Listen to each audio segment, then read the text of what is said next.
Assalomu alaykum hammaga. Bugun bizni ko'pchilikni qiziqtirayotgan quyosh kollektori bo'yicha qisqacha ma'lumot bermoqchimiz. To'g'rirog'i ularning hisob-kitobi bo'yicha.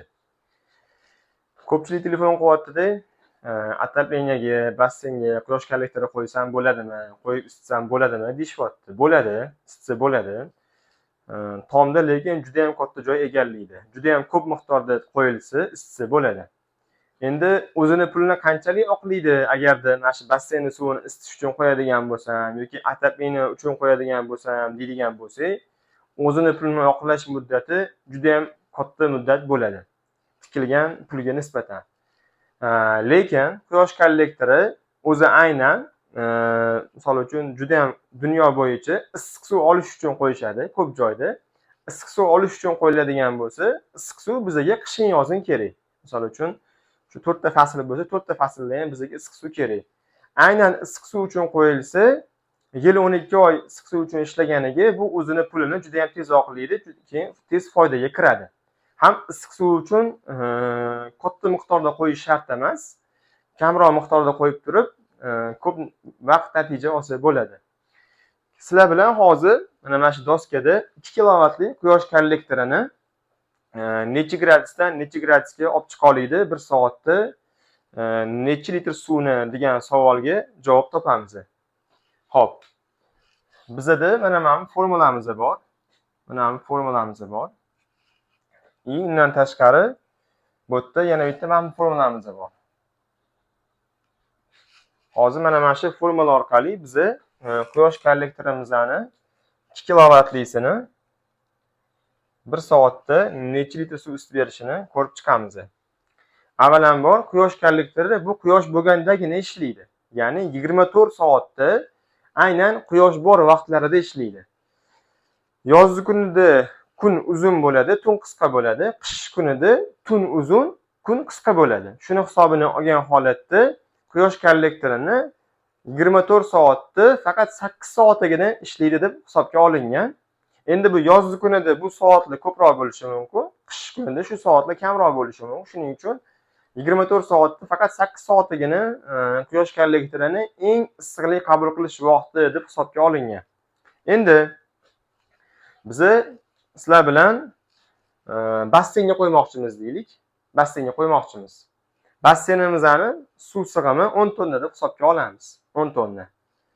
Endi basseynimizning suvning harorati, ya'ni bu ichki basseyn haqida gaplashilyapti. Misol uchun sizni podvolingiz bor, podvolingizga basseyn qurib qo'ygansiz. Shu basseynni suvini isitmoqchisiz quyosh kollektori orqali. Basseyningizni suvini sig'imi 10 tonna deb hisobga olaylik. Hop, bizda 15 gradusli suvimizning harorati. Biz uni 30 gradusga olib chiqishimiz kerak. Sizlar bilan hozir 100 litr suvni qanchada isitayotganini ko'rib chiqamiz. 10 tonnani o'zingizlar buni telefonga solib, kalkulyatsiyaga solib hisoblab bo'ladi. Hop.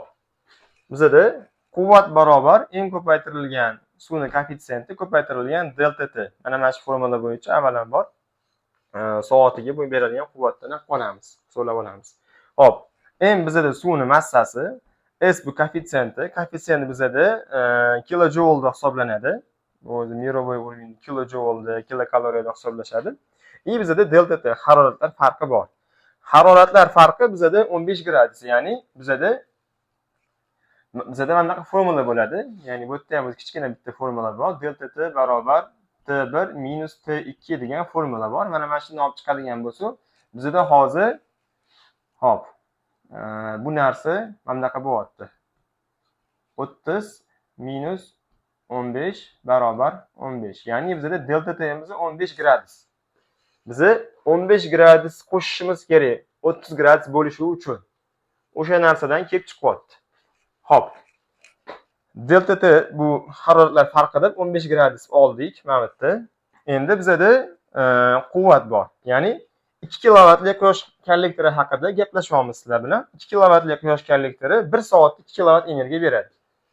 1 soatda buni kilovatini vatga o'girib olamiz. Ya'ni bizda 2 kilovat bu 2000 watt hisoblanadi. Mana bu yerda 2000 wattimiz bor. Endi mana bu yerda T barobar Q bo'lingan o'sha quvvat formulasi yozilgan. Bu yerda mana bu formulaga solamiz. Mana shu formulaga solamiz. Ya'ni Q barobar suvni litraji, ya'ni 100 litr suv ko'paytirilgan mana bu yerda kilojoule.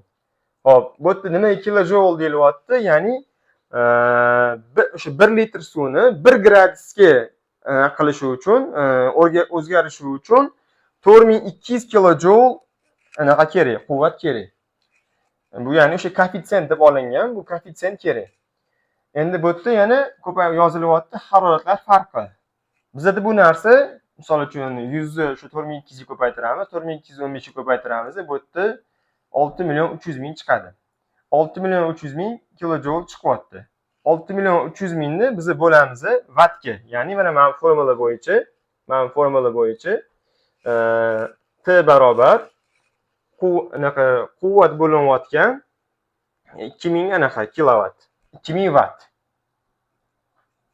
Wattga o'girib olganmiz biz kilovatni. O'shanda bizda vaqt bo'yicha 3150 sekund chiqyapti. Ya'ni bizda hozir bu sekundda hisoblayapmiz. Xo'p, 3150 sekundni biz endi soatga o'girib olamiz. 1 soatda 60 minut bor. 3150 ni bo'lsak 60 minutga bizda 52 minut chiqyapti. Ya'ni 100 litr suvni 15 gradusdan 30 gradusga olib chiqish uchun 52 minut vaqt kerak bo'lar ekan. 2 kilovatli quyosh kollektoridan foydalanayotganimizda. Sizlar bilan hozir mana shu 10 tonnali basseynni 2 kilovatli quyosh kollektori bilan isitadigan bo'lsak, 15 gradusdan 30 gradusga olib chiqadigan bo'lsak, necha soat vaqt kerak bo'ladi degan narsani hozir ko'rib chiqamiz. Qaranglar. Bizda 10 tonna suvimiz bor. Buni litrga o'girib olamiz, ko'paytiramiz 1000 ga, chunki 1 tonnada 1000 litr bo'ladi. Mana 10000. 10000 litrimiz bor. 10000 litrni bo'lamiz 1 soatda 60 minut bor. Minutga o'girib olamiz, soatda 60 ga bo'ladigan bo'lsak, butun qilib olganda 167 soat to'g'ri kelyapti. 167 ni soat bo'lsa, buni 24 ga, bir kunda 24 soat bor. Endi biz 24 ga bo'lmaymiz, sababi biz 8 soatga bo'lamiz. Chunki bizda bir kunda quyosh kollektorimizni 8 soat eng energiya bera oladigan soati hisoblanadi. Xo'p, 8 ga bo'ladigan bo'lsak, 20 kunda basseynimizni o'sha suvni isitar ekan. 20 kunda. 10 tonnali basseynimizni suvini 20 kunda isitar ekan. Endi o'zingizlar o'ylab ko'ringlar. Bu suv isitilganda u basseynni usti yaxshi yopilgan termiz bo'lish kerak-da. Basseynning suvini sovishi ham bor-ku, isigan sari suvdan parchib ketadi-yu, to'g'rimi? 20 kunda 2 kilovatli quyosh kollektori bilan 10 tonna suvni isitsa bo'lar ekan, agar basseyninglar hech qanaqa pari ko'tarilib ketmasa o'zidan. Endi to'g'ri bu naqa narsa umuman real hayotga to'g'ri kelmaydi. Kamida bunaqa 2 kilovatli kollektordan bunaqa 10 tonnali basseynga kamida 5 ta, yo'masam 10 ta qo'ygan yaxshi. O'shanda tezroq isitadi. Endi yaqinda bizga bitta odam telefon qildilar. Telefon qilib turib aytayotdilar-da, menda 52 tonnali 51 tonnali basseynim bor. 51 tonnali basseynimni quyosh kollektori bilan isitmoqchiman deyaptilar. Mayli dedi. Hisoblab chiqsa 12 ta quyosh kollektordan qo'yadigan bo'lsalar 3 kunda isitsa bo'lar ekan. 3 kunda. Bu o'sha 15 gradusdan 30 gradusga olib chiqsa bo'ladigan suv va haroratini hisoblagan edik. Endi bu biz ularga taxminiy hisoblab berdik. Taxminiy. Mana bu telefonda bo'lib ketayotgan narsa. Mana shunaqa narsa deb telefonda aka shoshmay turing deb taxminiy bu yerda hisoblab aytdi. Endi uy egasi aytayotdilarki, jahllari chiqib ketib qoldi. Qatdan ovozlar bunaqa hisob kitoblarni agarda bilmasanglar gapirmanglar deb jahllari chiqib ketib qoldi. Menga bir donasini o'zini qo'yib beringlar deyaptilar. Ya'ni 51 tonna basseynning suvini bir dona 2 kilovatli quyosh kollektori bilan isitmoqchilar.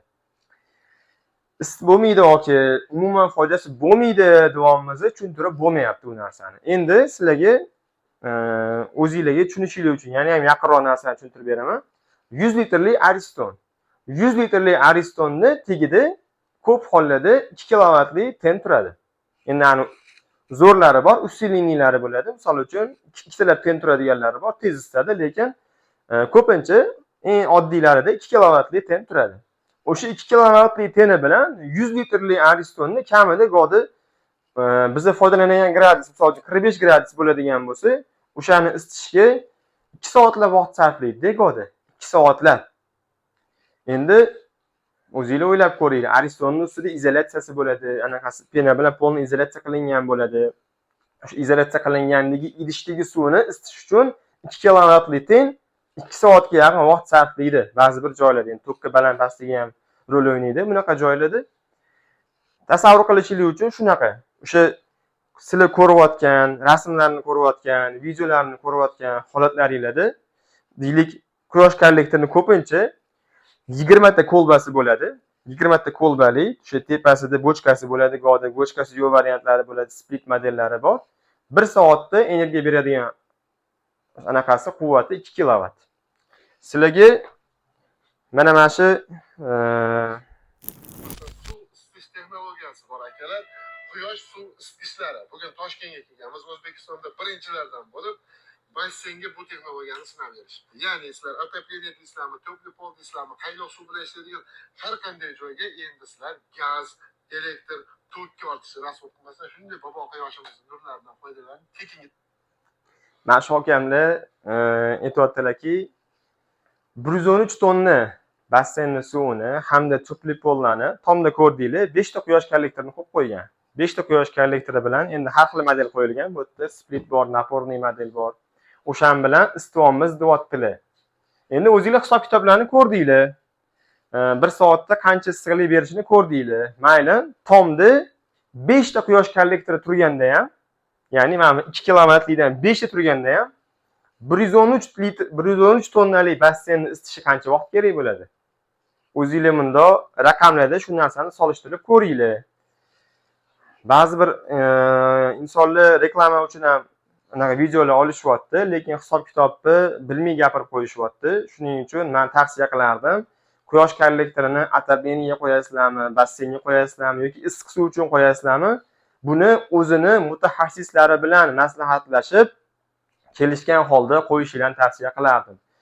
Ba'zi bir joylarga boryapmiz, masjidlarga boryapmiz. Mana masjidlarga asosan ko'pincha o'sha yerlarga issiq suv ishlab chiqarish uchun qo'yib beryapmiz. Ba'zi bir joylarda ulgurib bera olmay qolyapmiz. To'g'risi, ulgura olmay qolyapmiz masjidga shu quyosh kollektori qo'yishga. Bizani kutmasdan, endi bu maqtanish emas, boshqa mutaxassisga uchrashib qo'yishyapti, boryapmiz, noto'g'ri bo'lib qo'yishyapti-da. Falon pulli narsani noto'g'ri o'rnatib qo'yib, keyin ishlamas ekan bu narsa, ish bermaydigan narsa ekan, quruq reklama ekan deb qo'yishyapti-da. Shuning uchun men tavsiya qilganim bo'lardi, mutaxassis bilan uchrashib, maslahatlashib, keyin ish qilishinglarni. Sog' bo'linglar, salomat bo'linglar.